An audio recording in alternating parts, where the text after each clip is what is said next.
Niisiis, alustame lõpuks nende finaalsõitudega ka. Kõik segadused on likvideeritud ja esimene paar on meil Street A 06.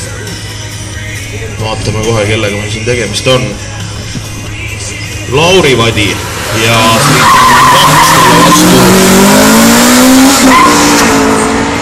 Mihkel Toomingas. Siin on nüüd selline lugu, et kes aga kaotab, see koju läheb.